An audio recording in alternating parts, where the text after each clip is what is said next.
What's up, guys? Back with episode 10 of the North American Weed Tour podcast. I'm Mitch Pfeiffer. And I'm Joey J. Ping.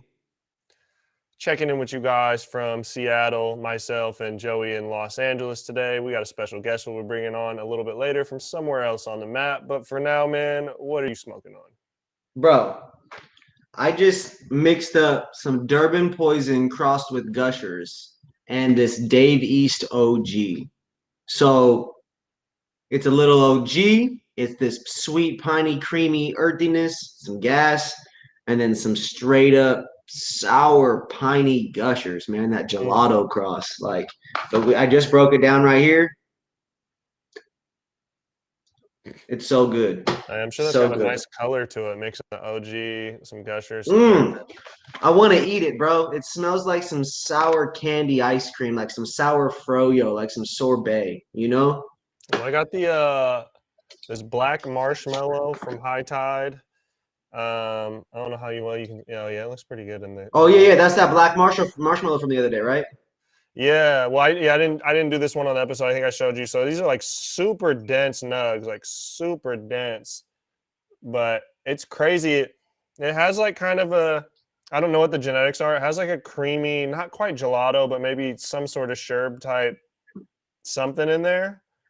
But at the same time, it is really quite crazy. When you smoke it, it really does taste like some toasted marshmallows or some s'mores or something. Really?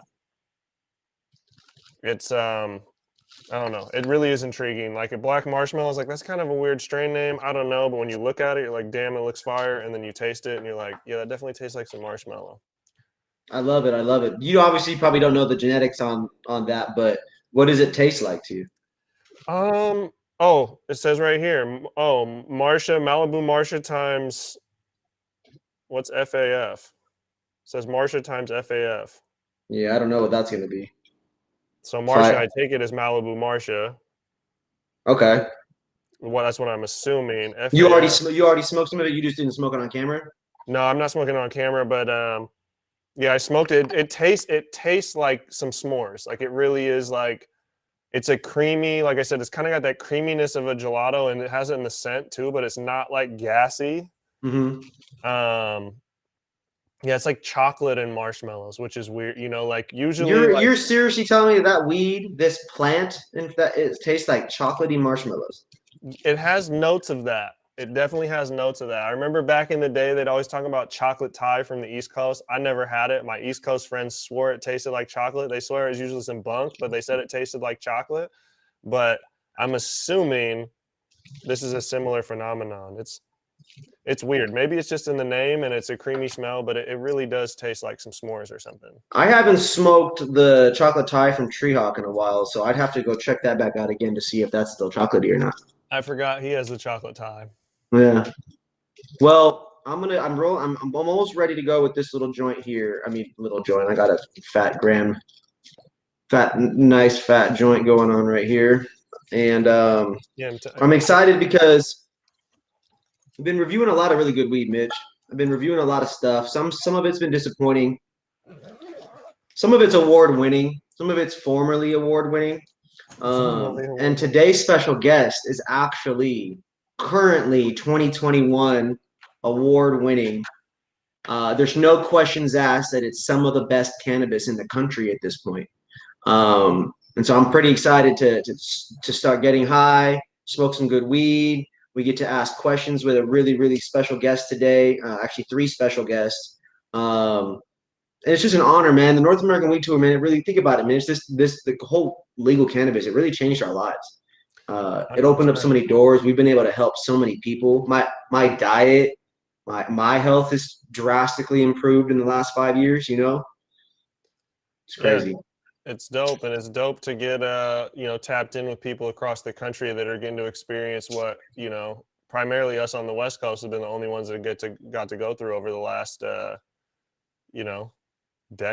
decade with our medical cannabis program. And obviously people have been around cannabis and doing their thing, but you had plenty of experience in the market as a buyer of medical cannabis, and recreational cannabis, and it's just a game changing for those of us that love the plant, whether it's to consume it, to grow it, whatever, you know. Bro, my mom told me today, she literally had a meeting with or got off the phone with the doctors in Texas for Houston's medical marijuana program. Like that's a thing now. That's a process. Like it's an application. It's like you can apply, like money, card, places to buy weed from, low key. Like it's Texas. Yeah. It's there. Like, and my mom called me to tell me about it. Just like it was just I went to the PTA meeting today. Also went and picked up my medical card, talked to my doctor. It's just like it was nothing. It's so wild. Now, granted, Mama Ping is different because she's been doing that shit out here. But that was normal after the last 7 years to her to do that. 100%. It's just crazy that's where we're headed, man. We got someone in the comments to reiterate. I'm over in the Seattle area. Joey's in the LA area. They also asked, why does BC grow bigger buds? I'll debate that, man. I don't know. Yeah, we can actually debate that all day. There isn't anywhere that grows big ass buds purposefully these days because 9 times out of 10, I feel like growing bigger buds is going to lead to, I would say, inefficiencies or even deficiencies in other areas. Big buds, more nutrients, more shit being put into the soil and into all the different kinds of plant stuff. And it's just like, nobody goes to the grocery store. Nobody goes to the farmer's market and says, give me the biggest one because that one tastes the best. That one's curing my ailments. No one does that with any of the biggest pumpkins in the world, apples, none of that, man. Cannabis is 100% being grown right now for the most part. If it's a legal operation, they're mainly just growing cannabis to, they want to be quality, they want to help people, but they've got to survive as a business. And so they're looking to grow to consistencies, stuff that they can consistently get into stores. It's going to sell through. People are trying to aim to grow a certain kind of product, knowing it's going to do a certain thing in the market. Yep, and yields vary from strain to strain. A lot of the hype strains happen to have really terrible yields, so that's why they get crossed. They usually come out and get popular, get crossed up. Oh yeah, you'll get how many? And I'll give you a perfect example. Last year, Skittles, right, or Runts or whatever it was, like strain of the year, whatever it was, right? Runts, yeah. Runts, right? This year, I guarantee it's Kush Mints. I guarantee it's Kush Mints. Y'all heard it here first. I promise you. Kush Mints. It's all I've been hearing all year long. It's crossed and everything. Thank you, Sea Junkie. Yeah, and when you look at runts, like runts this year, there's more runts crosses than just traditional runts because traditional runts yields like shit with tiny little nugs, So you're seeing a lot of runts crosses that have that flavor, and now people have dialed in the genetics. Yeah. So they're putting out shit that yields better.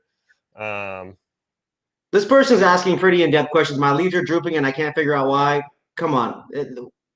These are basic things. Please, by all means, Google them. It's most likely water. If you got sleepy leaves, water your plants. Don't overwater them. Just splash around the thing. Like, come on. This is basics. This is why we're bringing on the experts here. The North American Weed Tour, we bring on the experts and the best of the best in all these different states so that way you guys can learn. Are these people necessarily growing at home still? Probably not. But they do grow some of the best weed in cannabis, and that's where we should transition to our guest, brother, because these wonderful team, our guest, Castio Farms, they are officially award-winning cannabis cultivators out of Oklahoma. So without further ado, Mitch, there we go. Sliding them in. Welcome, Castio fam. What's up? What's going on, guys? How you guys doing? Good. Thank you so much for being with us on the North American Weed Tour podcast. We really, really appreciate it. All right. Well, thanks for inviting us. Honor, and we're looking forward to the episode. Hell yeah. Man. Mitch, take us away on the first question, man. We got to dive right in. We already got so much engagement going on over here. We might as well get it rocking. The people want to learn. Yeah. So I would love for you guys to just briefly, introduce yourselves. I could introduce you, but I'll let you guys give it along with your titles at the farm over there. Absolutely. So my name's Adae Fonseca. I'm one of the owners of Castio Farms, and I deal with all the operations, sales, strategic planning, and finance of the company. To my left, we have Nancy Wallace, I'll let her introduce herself. And to my right, we have Christy, who just joined us about 2 weeks ago as the farm administrator, who's kind of the orchestrator to kind of alleviate Nancy so she can do more of the growing stuff. So with that, I'll let them talk about themselves, what they do, and their intro. Hi, I'm Nancy Wallace. I've grown for 30 years now, 10 years commercially. I love it. Born here, so I came back 3 years ago. I could not find a good farm, but this last year I got really lucky and I found a so we're doing really big things. I get to breed. They're not afraid of boys. I get to feminize, turn girls into boys, and nobody's gonna freak out. I love it. I love it. So Nancy, real quick, briefly, it kind of lagged for half a second. You've grown for 30 years. You left. You came back. Just briefly, real quick, where'd you go in that 30 years? I was born here, but I've lived all over, and I lots of different states. I went to Colorado when it was legal there, and I cut my teeth in the Colorado market, and learned how to follow rules. And when Oklahoma was passing their law, I was ready to move the minute it passed to come back and help. Very cool. Very cool. Appreciate you on that. Thank you. And then we've got Christy here. Christy, she's the farm administrator, and I'll let her go ahead. Well, I'm new, so I've kind of had a little crash course in getting to know the farm family. I have a business degree, and so as soon as cannabis was legalized in Oklahoma, I jumped on the opportunity to do something that I loved in that industry. And kind of like with Nancy, I've worked a lot of places over the last couple of years, and this was the first place I found that really had the drive to make it an industry standard that could be based off of how we run. So very exciting to be on board with a company that is progressing the way that we are. Oh yeah. Awesome. Thank you so much. And again, very much appreciate you guys being on today's episode. We're so excited to learn a lot about what helps you guys make successful. And also, we definitely want to talk about the trials and tribulations. I think it's important to share that the successes, the wins, all the celebrating, the fun podcast that we get to do, all the great weed we get to smoke, a lot of sacrifices along the way. Yeah, absolutely. Let's go. So, hell yeah. Mitch, what do we got next? I would love to know kind of the history of the farm. The medical market down there has been booming and one of the rather more mature of the new ones outside of the West Coast. So what was kind of the history with Castio Farms? Yeah, so we actually, me and two other partners, one's an attorney, he's our chief legal officer. Another is a HR director. He's our chief of personnel, essentially. We were looking to invest many years ago. We looked at Florida, we looked at Colorado, we looked at California, Washington. I grew up in Oklahoma. So when Oklahoma became legal, we came down and we decided, you know what, we found the market we want to be in. So we broke ground, and the name Castio comes from a half sleep, half awake stage where you're kind of still a little bit groggy is where the name Castio comes from. And we started with an original crew, an original grower. Things were going all right, but we'll get to the trials and tribulations later. And then last year we, and here we are today, about 8 months into it. Yep, about 8 months into it. So that's kind of a little elevator history lesson of where Castio was and is today.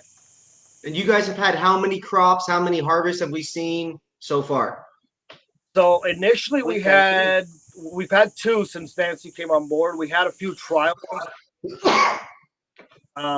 test results, but we had a lot of problems with seeds. The grower just didn't have the experience to really yield a profitable crop.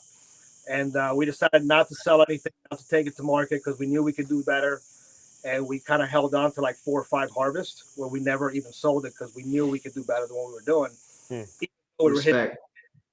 And then when Nancy came over, this is our second harvest since she started. And our third is in 2 weeks. Right. Your third harvest is coming in 2 weeks? Yes. Very exciting. And roughly how many cultivars, strains, whatever, everybody is different on what they decide they ultimately want to call, but about how many genetics or strains are you guys running? We're running about 65 photo period genetics and Right now, there's only 2 autos that are about to be chopped down, but we're coming back with like 7 more strains. There's 2 popped, and there's like 6 more strains after that. Interesting. Very interesting. Very cool.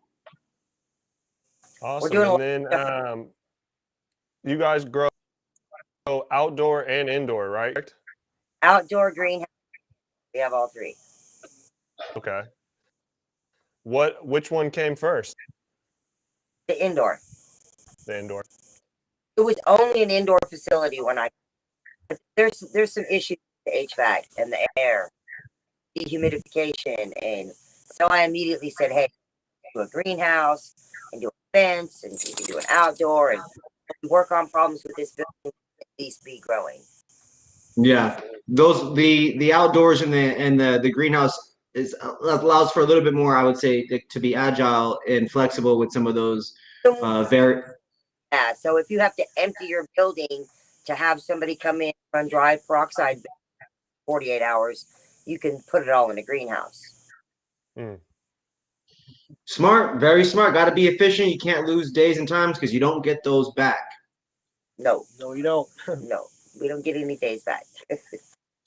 So what does the medical market in Oklahoma currently look like?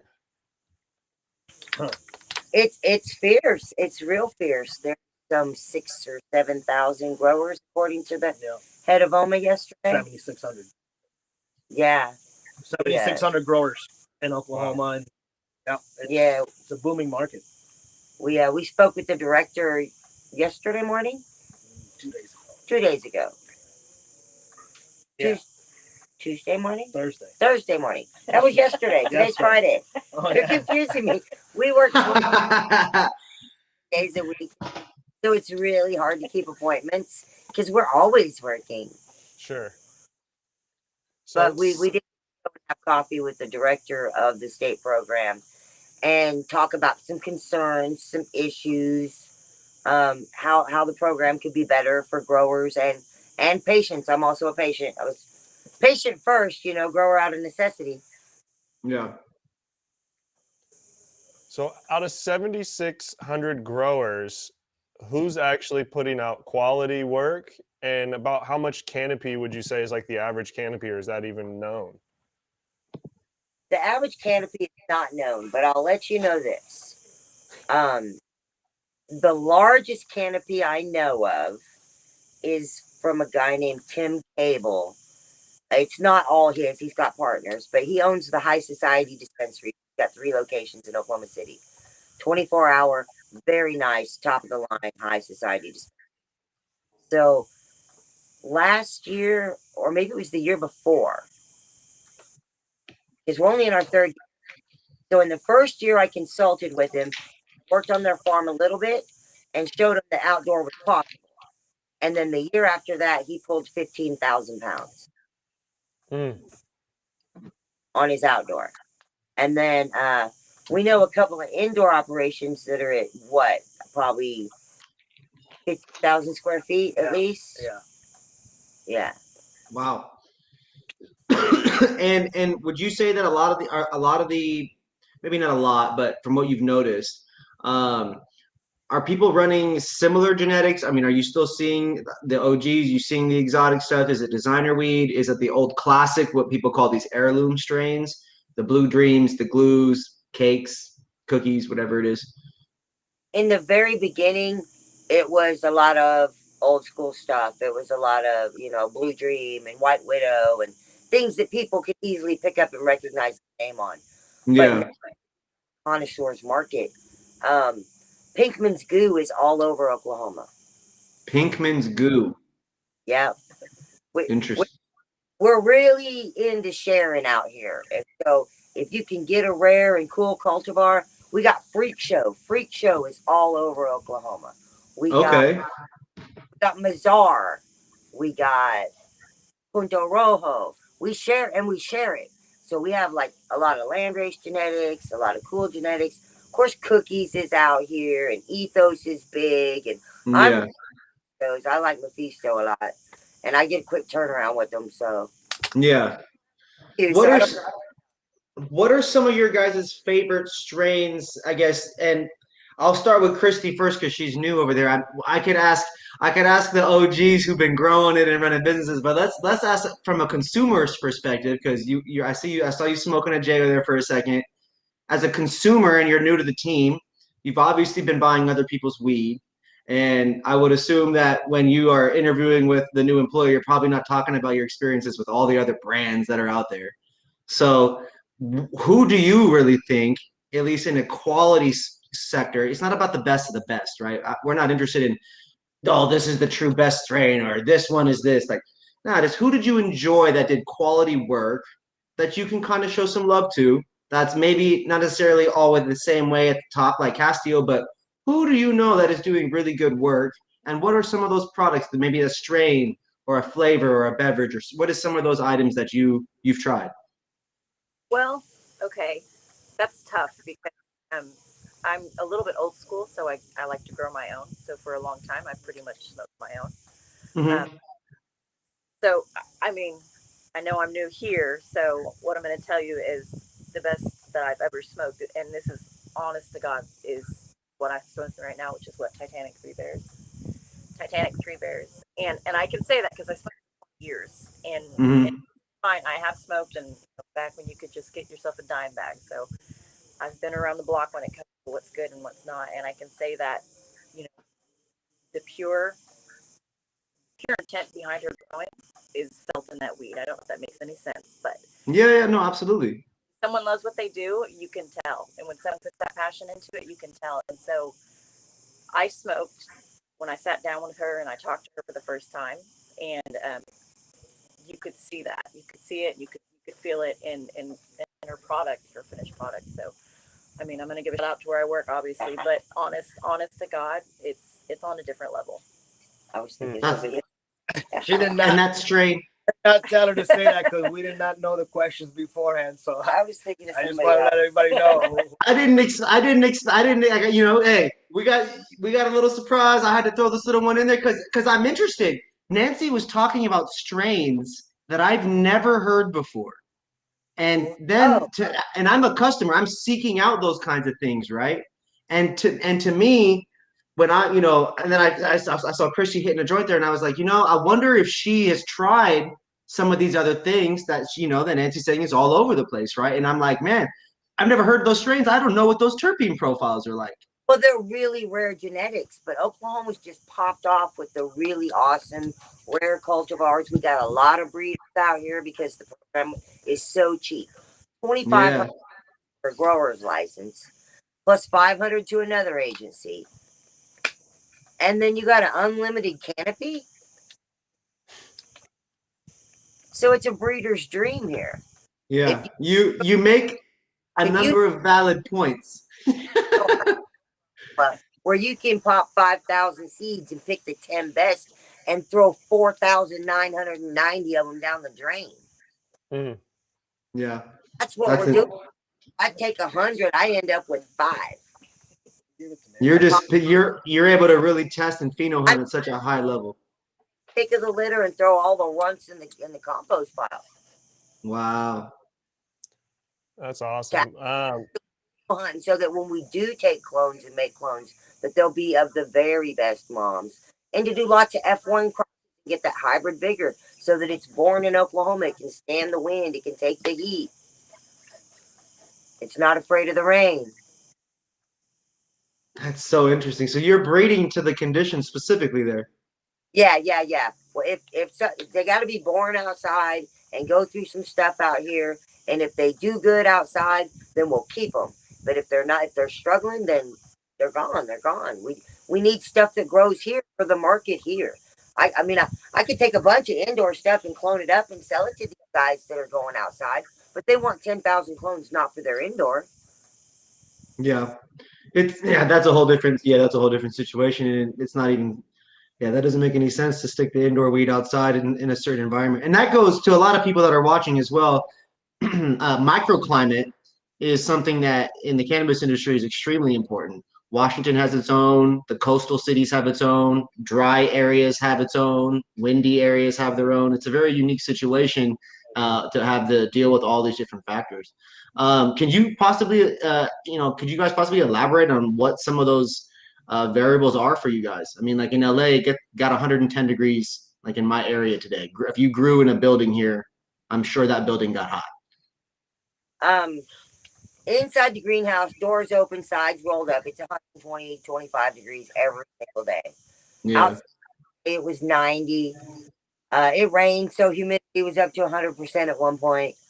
It's probably still about now. That's crazy.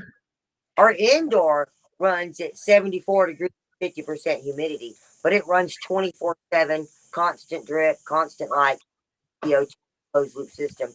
So it's like a climate inside there. But outside, it's different. It's rough. It's tough on the girls. It's tough on the workers. I've had good workers and lost them in the first half of the day, and they never came back. The electrician. I had a guy, a fully licensed union electrician, that I'm willing to take a pay cut so I can learn how to grow weed because I want to grow. And I said, great. And I said, on his first day, I said, we have a couple of electrical jobs here. If you want to ease into it and do some electrical work first, you can. But otherwise, if you want to jump straight on the grow, I'll put you on the grow. He said, I want to grow. And he fell out by 11 o'clock. He texted at lunch and said, I just can't come back. I mean, and that's a credit to the people that are able to do this and at a high level. And big shout out to the teams and the workers of those people and your guys' support system as well. Really super awesome. Melissa and Leroy and Thelma and Wes and Wade and Christy now and Paul. And I've got PJ and my son Al. I have so many wonderful people to support me and help me. It's the only way that we can pull off beautiful flower and get it to the finish line. Because growing it's only half the battle. Absolutely. We got to get it out. Got to get it to the people. Got to be sold. Yeah, it's a whole farm. Yeah, with that humidity and cured in a nice environment and all that. You know, you got to preserve a terpene profile and come up with decent testing and keep some moisture.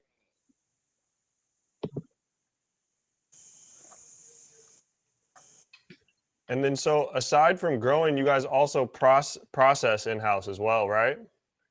So we have a CBD extract out of Florida, but when we just applied for the processing license here, so as soon as the processing license comes in, we're going to build out our second shop and bring our equipment from Florida up. Hell yeah, that's very exciting. That's going to be super dope. And then, so what are some of the product categories that you guys carry in-house? I know you do the flower. I believe, you guys have some cannagars that have made some noise. Is there any other product types you have?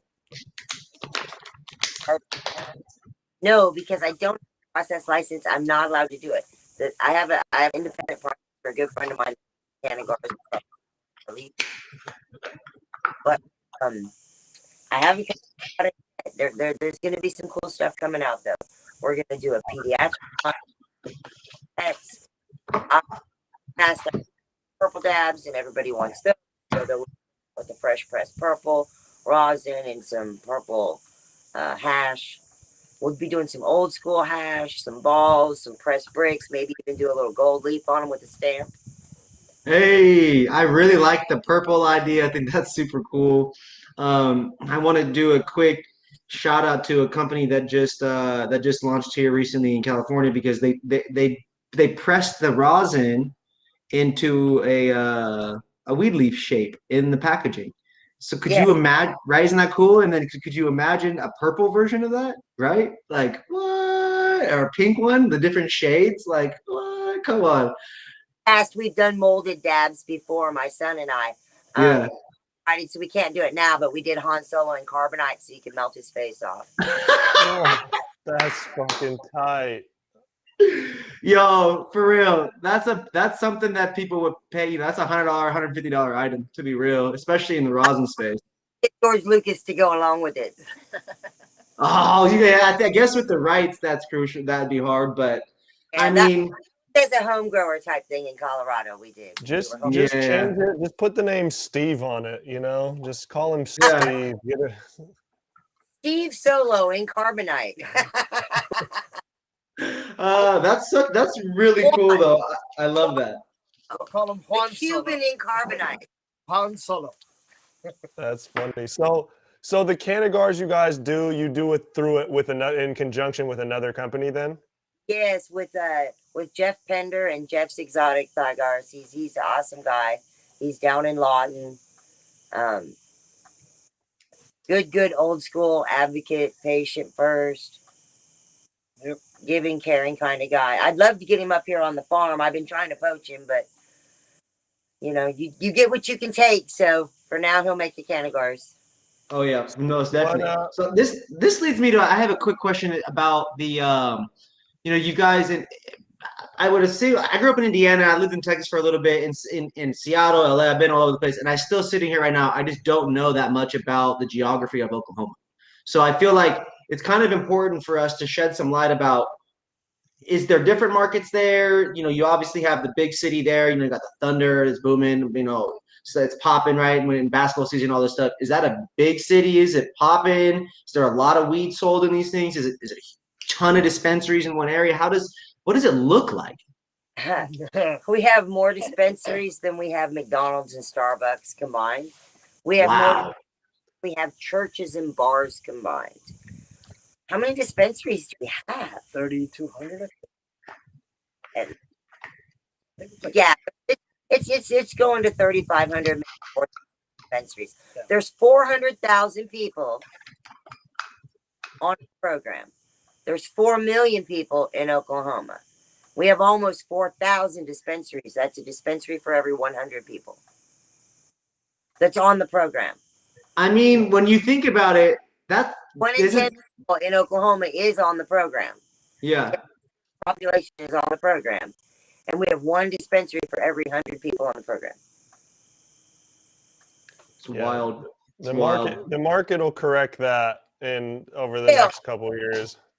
To the top, the others fall off. People, they hang on for a few years and they don't make money and they can't get together and they can't make a name for themselves. Then they just fall out.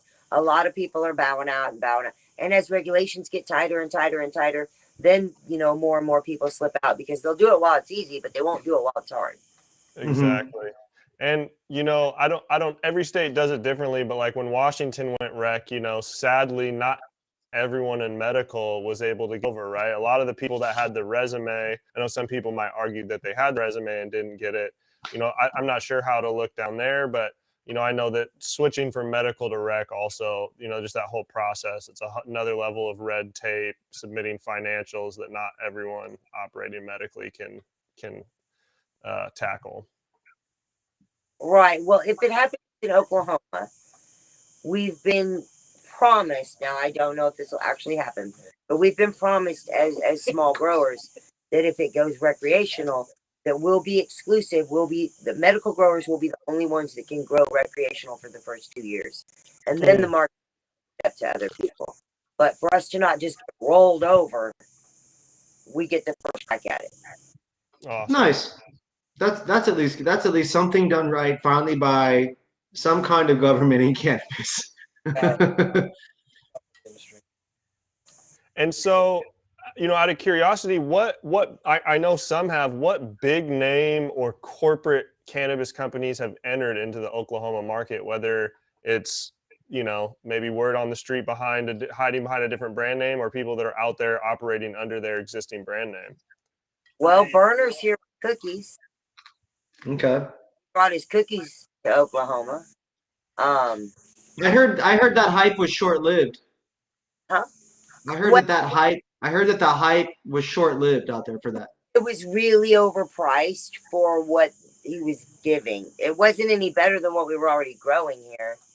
And the cost was really high and you had to stand in line. And it was mostly, I don't know, it was the iPhone store experience when the new iPhone comes out. Yeah. They're nice stores, undeniably. They are beautiful stores. They're beautiful, beautiful stores. And I credit him for all his work as a breeder. He does great work. I like his strains.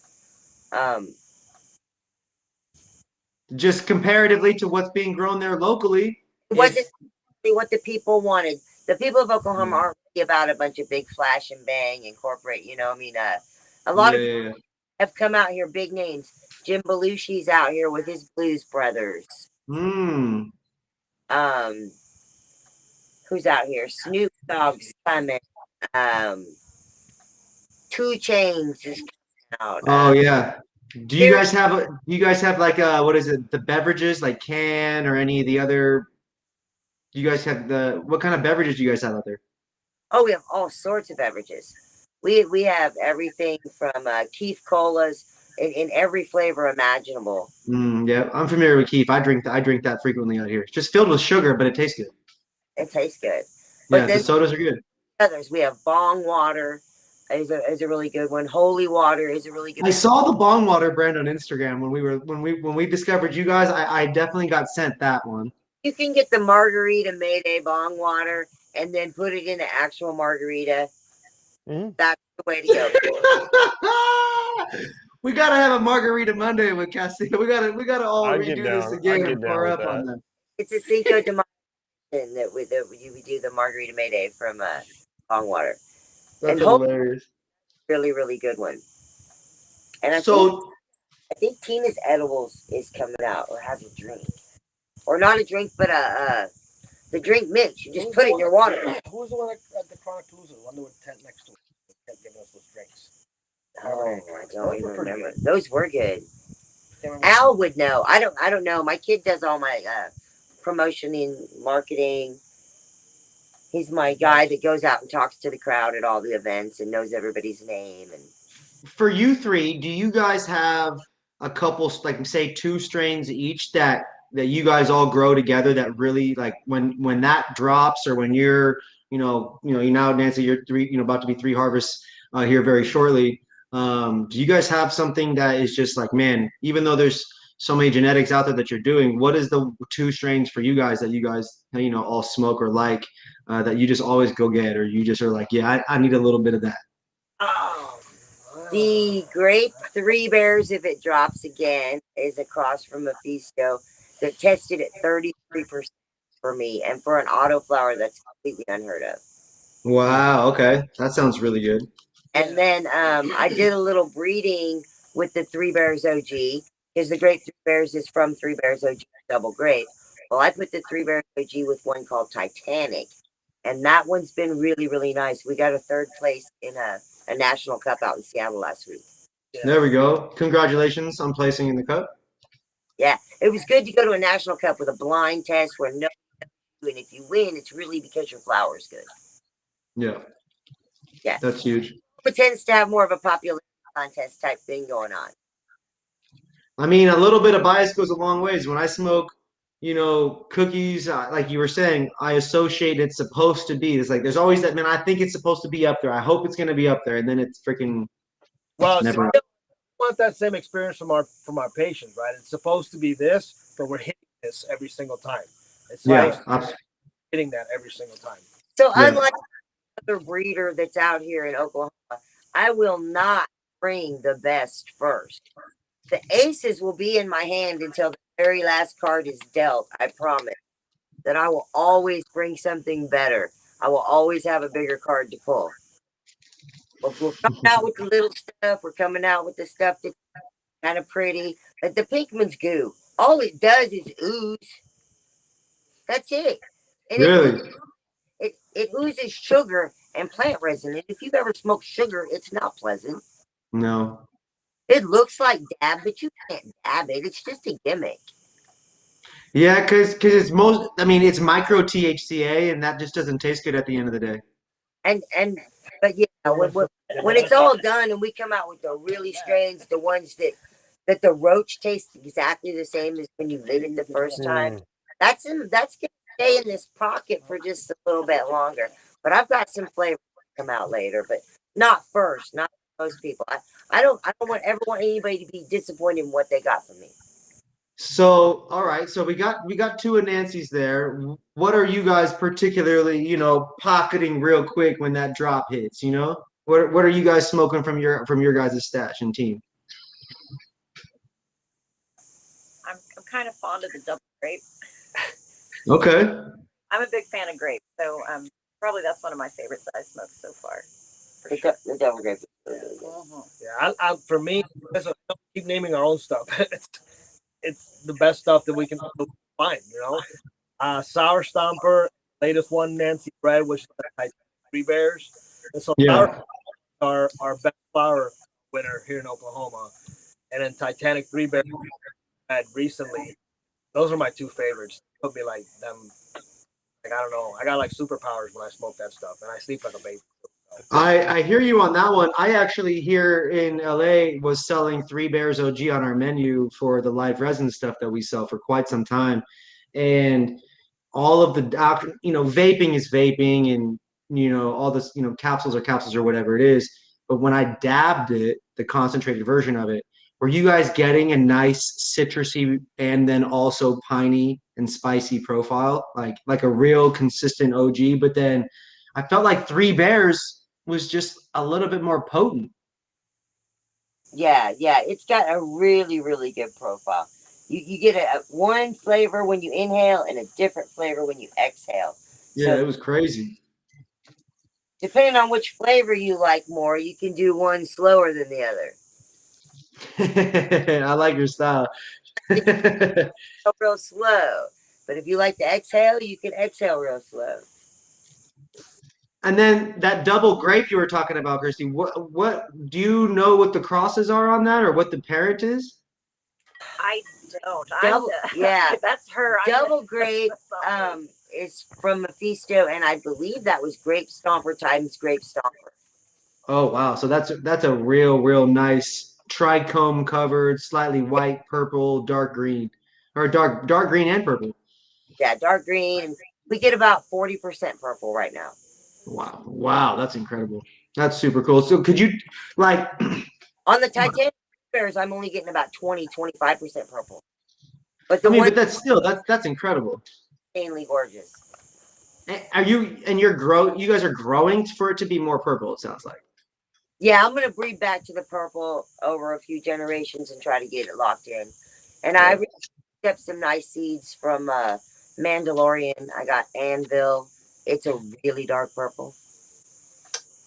So we might throw some of that in there too. Hell yeah. Mitch, I can ask questions about these genetics and strains all day. I know you're itching to ask them some of the other stuff you have.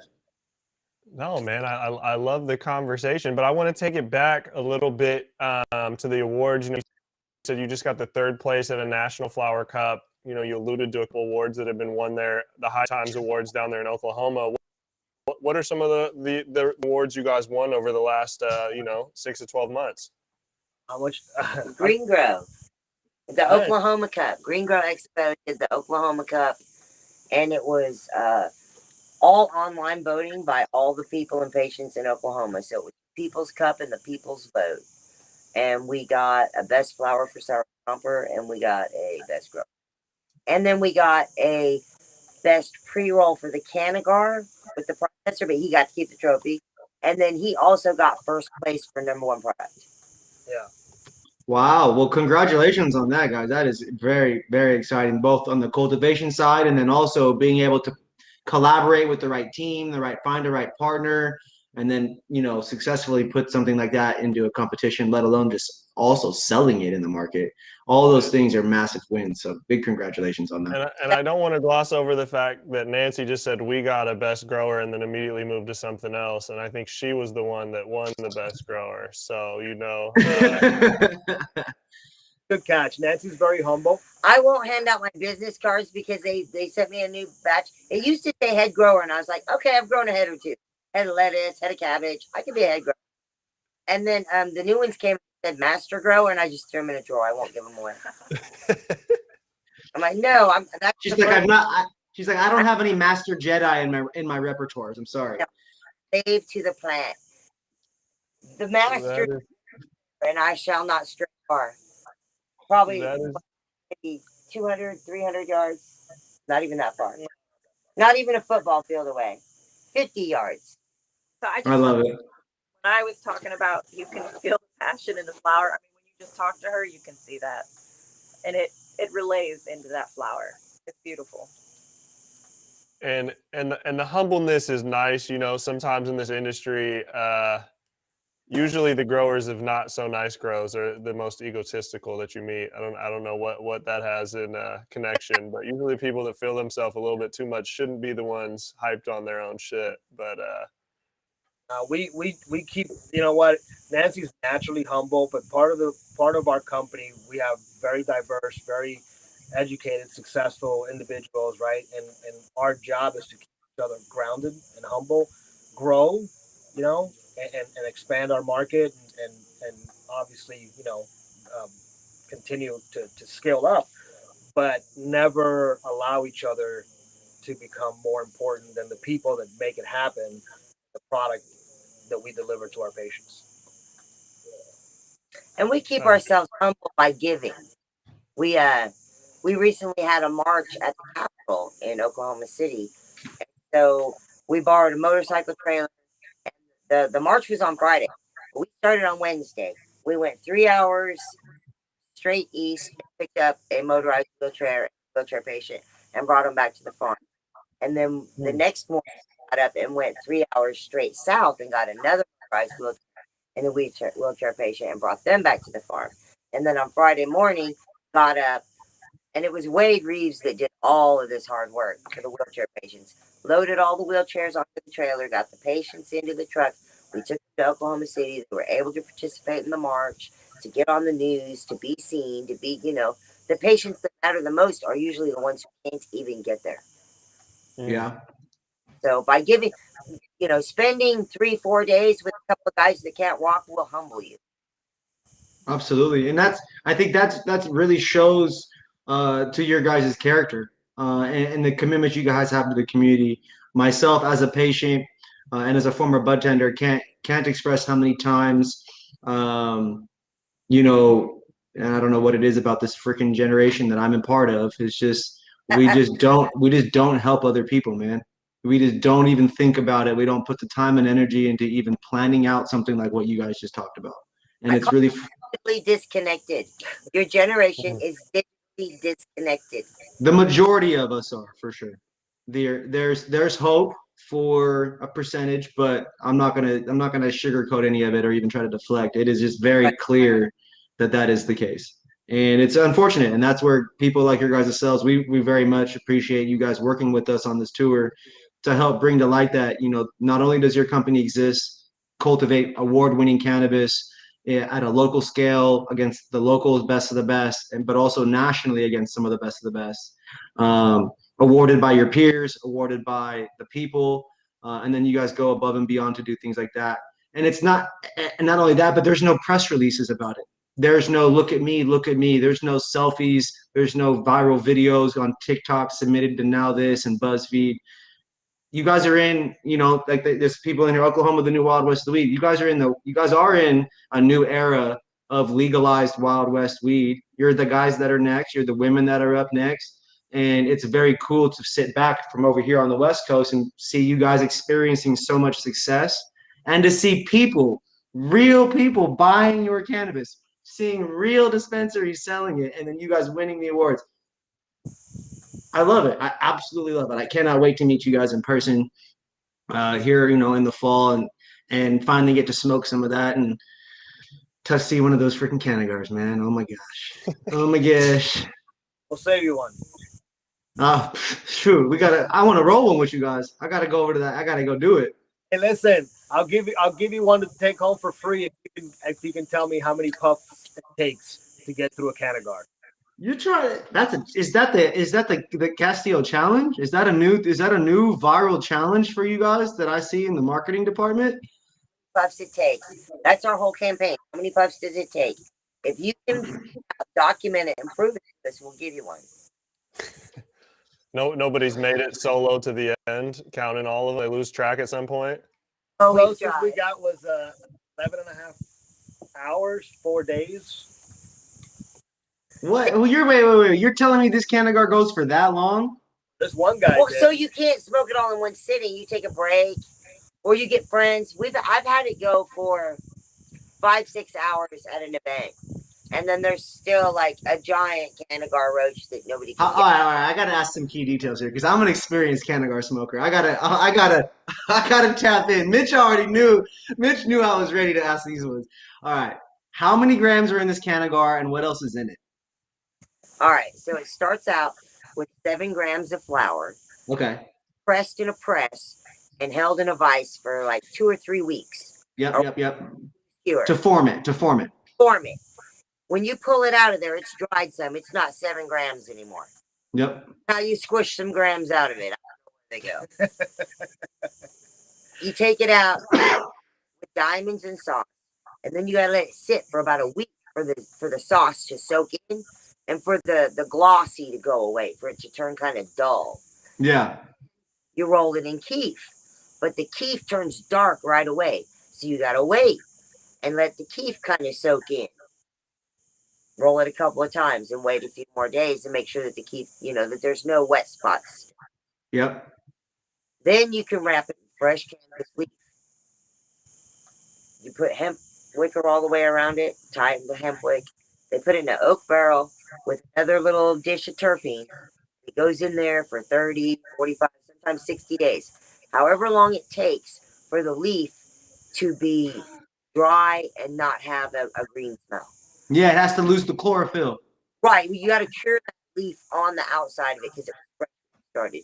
So sometimes it's 30 days, sometimes it's 45. Sometimes, depending on the leaf we use, if it's an older leaf, 20 days, they're done. Yeah. But then they're a little browner or a more yellow. But every single one looks different. They're handcrafted, handmade. No 2 leaves are the same. No 2 Canagars are the same. That's so cool. All right. Well, and how much diamonds and sauce? And no one can finish one. How much diamonds and sauce? 1 gram of diamonds and sauce, 1 gram of keef. All right.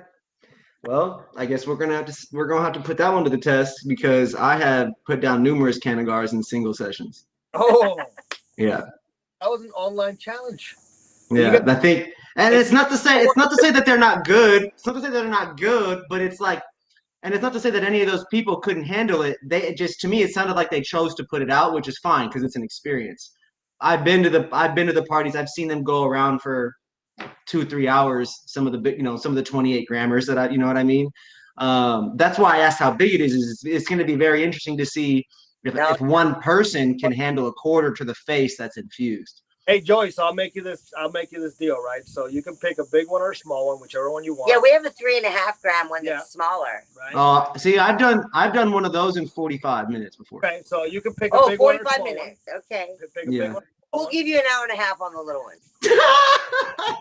Nancy with the big flex. Nancy with the big flex. An hour and a half on the little one. Hour and a half? That fast? No, he said he could do a little one in 45 minutes. I'm willing to double it. You guys make Canagars. So you guys are obviously familiar with Lyric. An hour and a half to do the little one. And we'll give you and the big one, if you can smoke it in one sitting, I'll just give him a big one to take home. You can take a big one. Yeah, it don't matter. So you get to pick whichever one you want, the big one or the small one. It's a good challenge, man, because here's the deal, right? When you think about, again, Mitch and I coming with the marketing background, when you think about the videos, and I don't know what they sell for, but I know what marketing is valued at dollar-wise. And in this day and age, not only is it difficult, high risk, and somewhat expensive, but getting user-generated content is arguably the most important thing anyways. And oftentimes that can be done for free or trades or whatever it is. And so I hope that this is just the start, and we can create a challenge for the rest of the Oklahoma customers out there, because that's how we build community, is to get creative like this. Yeah, the challenge has been out. We've talked. Have tried. We gave one to Cody Canada from the boys from Oklahoma. Baby Bash shouted it out on Instagram. Yeah, there we go. Baby Bash smoked one and wanted 5 more. How many strains are there? Just the one so far. We picked the top. No, fair. That's fair. I think you guys are familiar with Lyra. The Canagar tests at 46% THC. Holy shoot! Now we're talking. You want to push her hour and a half, or you want me to? No, do I want to? So the only issue with the time is whether or not it's actually gonna burn that fast over that time. I can rip it, but if it's No, you won't get that much of an ash. I challenge people. People say, "Hey, I want to smoke. I want to light that Cannagar," and I'm like, "If you can ash it, I'll buy you one." I don't even know what that means. Smoke it till you put ash in my hand.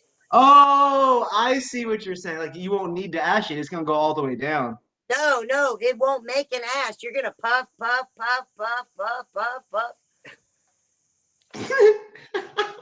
It's not Puffs, we got an inch into one.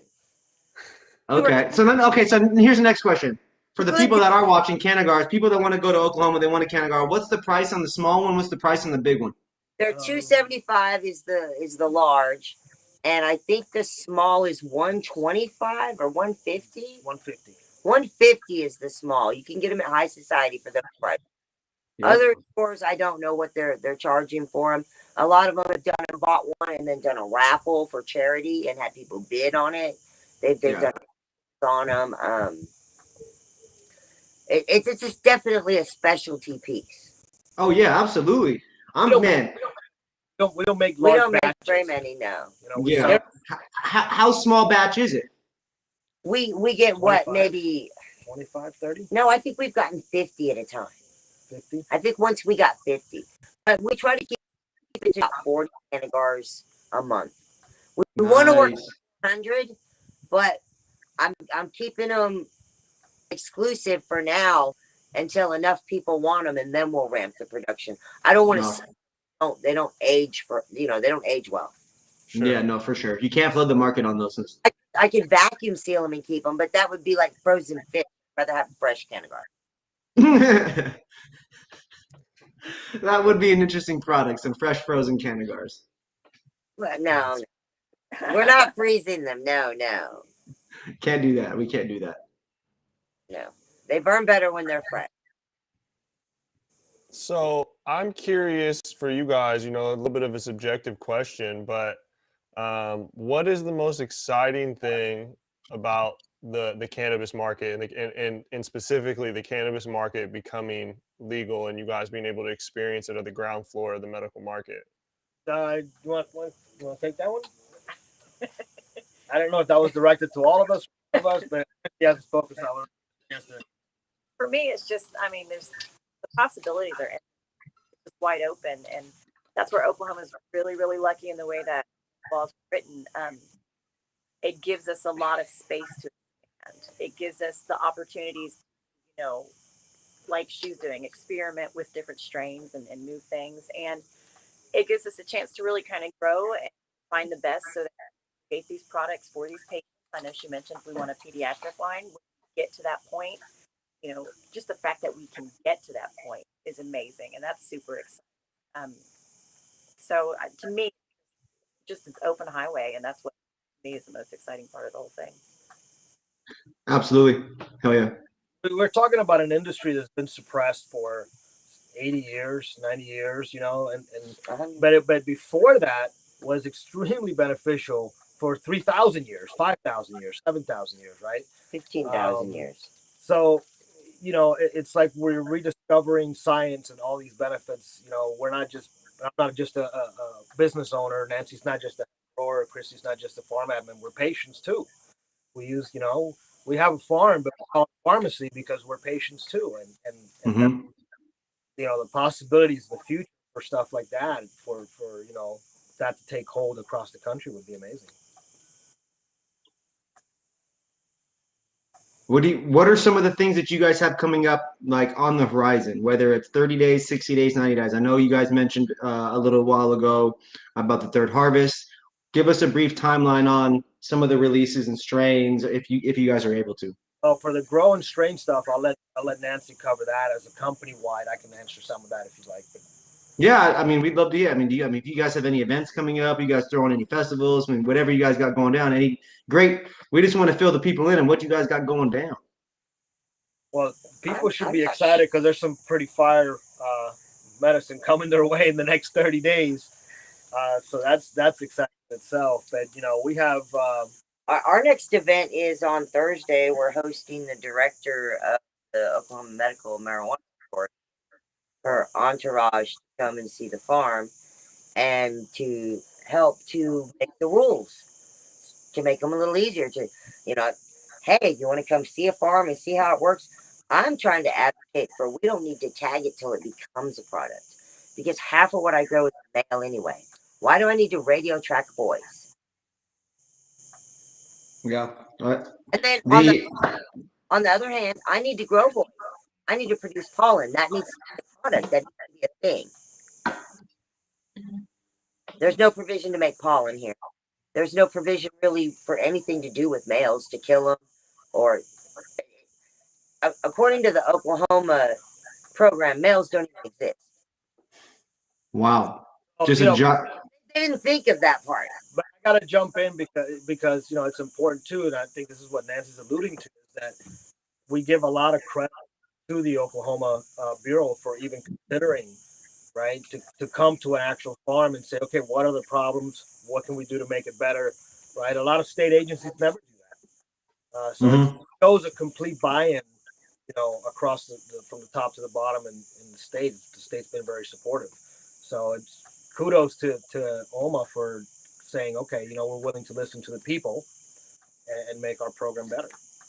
And also come into a grow and be willing to learn and figure out ways to improve. I mean, it sounds like you guys were just doing some whether it's called advocation or politicking or whatever we want to call it, to try to get some education and some other stuff changed. And then to do that as well, it would be nice if in Washington and in California and some of these other states have been set in stone, for a while, if we could see them roll back some things and make some damn changes too. So let's all put some pressure on them. Here we go. Well, when the people speak, our employees, which is the government, tends to listen. We would not be doing this visit had we not showed up at the Capsule holding a sign saying "Fire Kelly Williams." And now she wants to have coffee and she wants to come to the farm. Hey, sometimes you've got to be a disruption to really have the community his best interest at heart. That's kind of where we come in a lot of ways. Where we're from in Seattle, people are really well known for doing, whether it's either protesting or trying to get something changed somehow, some way. Right. I think that stuff is very inspiring. I think there's good ways to go about it. I think there's better ways. I think there's bad ways to go about it. There's all kinds of stuff that's ever been done. What works to get someone to come to the farm is what works, right? And it's not always like, it isn't always necessarily the best, the bad, and the ugly, but when 1,000 emails and 1,000 phone calls doesn't work, or the DMs and they don't do it, we've got to figure out a way to still have the best interest at heart for the patients. And it does kind of supersede business sometimes. And it's something that Mitch and I talk about. It's when Taco Bell calls us to do advertising, what are we going to do? When McDonald's hits us up for the cannabis marketing, what do you do, right? When the big sellout check comes, what do you do? And for us,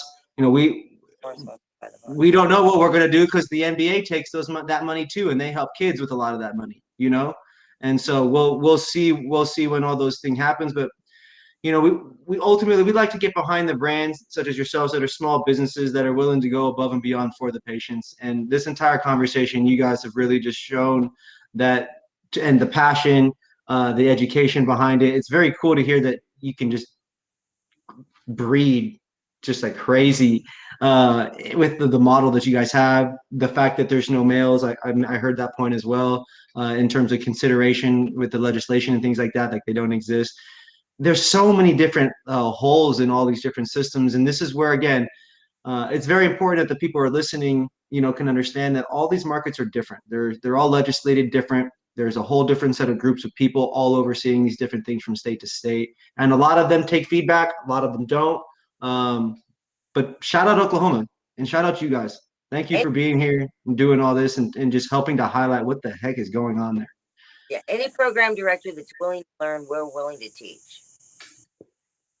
Love. That's love, and that's respect too. It takes a lot. It takes a lot for for groups of people that don't understand each other necessarily to come together and be willing to communicate through the and the trials and tribulations. Now, before we get out of here, I said I wanted to hear a little bit about the trials and tribulations. You guys are winning awards. You guys have the politicians coming out to learn and to be able to change things. We've got a new employee. We've got a 30-year industry veteran. Adae, you've obviously been in the game for a significant period of time now as well, a local too. Could you guys, maybe each of you guys share, a highlight or a low light in the cannabis industry, whether it's in your recruiting process, not necessarily with Cat, I don't want to put anybody on black, but just the cannabis experience, if finding a job in cannabis, or what it's like being recruiting, or any of these kinds of things, whether it's for Christy, Adae, Nancy. You guys all have unique perspectives from different areas, but I'm sure you guys have all worn kind of all the hats at this point. From I'll go first real quick because I've we one of the founders, but there's been a lot of lessons learned. We all believed initially, we throw a bunch of seeds, we get a bunch of weed, we're able to sell, Mm-hmm. that'd be fantastic. But that's not the case. It takes a lot of work, a lot of dedication, a lot of commitment to it. The grit to not walk away when things are going bad. We say, you know what, let's just cut the losses now and move on, and you commit to it some more. We went through a lot of personnel changes in the beginning. Part of that was just ignorance on our part as to what we needed, for those positions. And, everybody that worked here, everybody that was part of the organization helped in their own way to get us to where we are, whether they're with us or not. And then for me, the highlights, it's a lot of challenges from a business owner's perspective. Highlight for me, is really started happening February when I started to really get to know Nancy after we had, hired her in December, and every month after that has been a highlight. It's like even when we're having challenges on the way, I smoke the flower, I look at the buds, I look at the future, and I wouldn't trade any of the stuff we went through to be where we're at today. So I imagine next month might be this month is the highlight of my business. I love it. I love it. So go out. I'll let Christy go first because Nancy goes long. I do have a good one. Good one. Are you wanting our business? Yeah. Highlight, low light, whatever it is that you got. I don't know how new you are in the industry. I just know you're new to this team. Well, I jumped out of the medical industry to get into this industry, so I gave up a lot to start as it was legalized.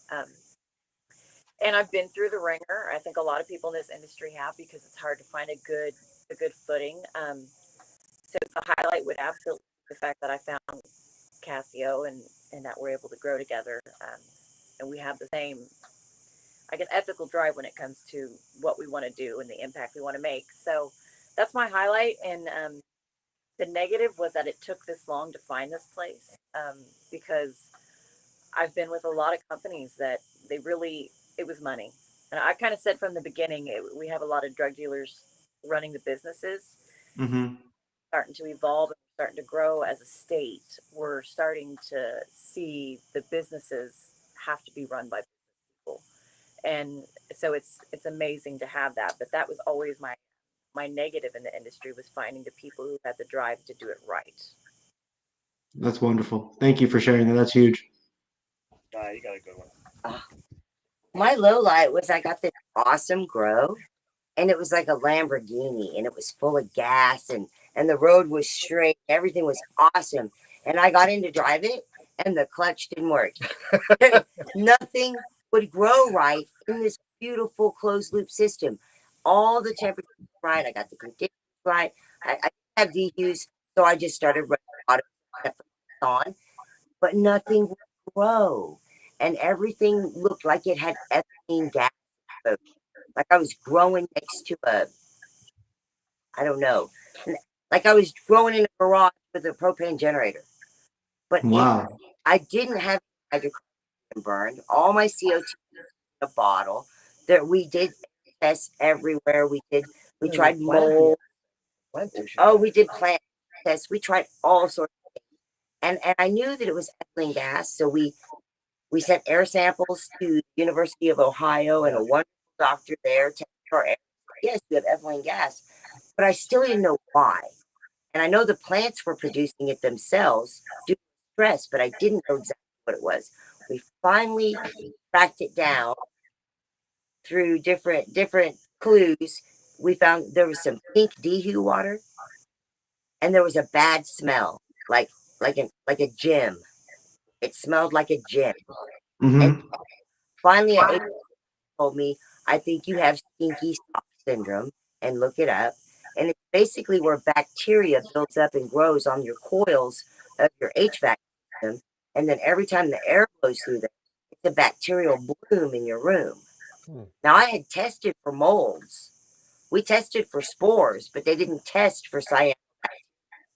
So due to the nutrients that we use being in the air, it was the perfect breeding ground for a salt-based bacteria to just take up root. And I'm still forced with the problem of fixing it. We had one guy's come in, they dried peroxide 2 days throughout the whole system. It fixed one room for one round, but it's back. And now we're solutions, how to get our core cleaned, coated with antimicrobial, and then to be on a regimen of quarterly or semi-annually removing them and cleaning them again to prevent the buildup from coming back. Yeah. But it's just, it was crazy. I eliminated everything, the water, the nutrients, just every single thing I could get to. And I could take plants out of there and bring them up to the house. And they just like went great overnight. But if I took a plant back there in a tank. It's like if you're sleeping in a moldy house. Right. Yeah. They would wilt out and tank in an hour if they went back there. You didn't have Just to being suffocated. suffocating. They couldn't handle it. That's wild. And plants are so sensitive, they respond almost immediately. Right.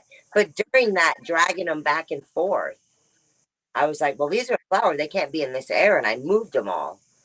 And they were stunted, but they were fire. They tested the highest I've ever tested anything at. Wow. That's so crazy. And the next round's not bad. The next ones came in only about 3% lower. Mm-hmm. Right. We're only about 3% lower than the stressed out group. Yeah, but That's quite the low point, and that's with this, growing cannabis. It's a finicky thing.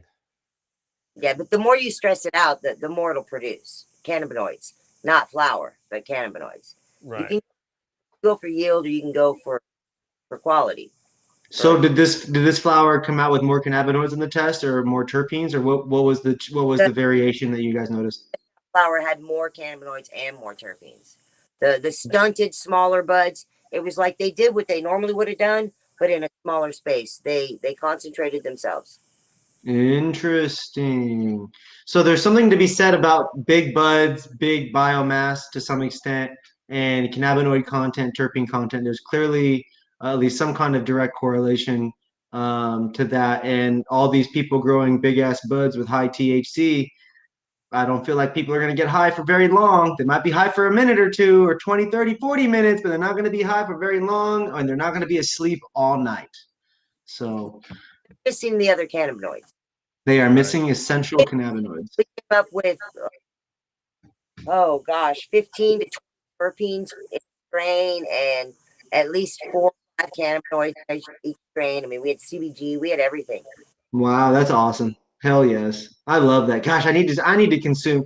You guys are making me all I need to get some of your guys' cannabinoids in my system here, man. Jeez. Over Harlan, that's 14% THC and 8% CBD. Wow. Yeah, that's crazy.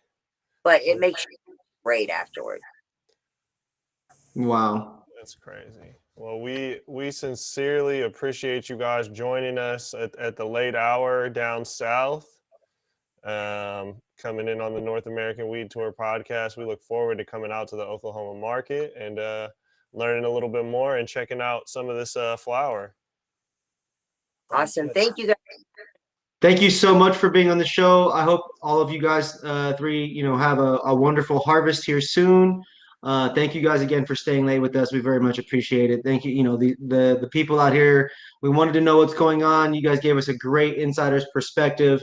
Anybody watching this, be sure to go back and check out some of the farms and strains that she was mentioning. There's some really exquisite and exclusive cultivars coming out of Oklahoma.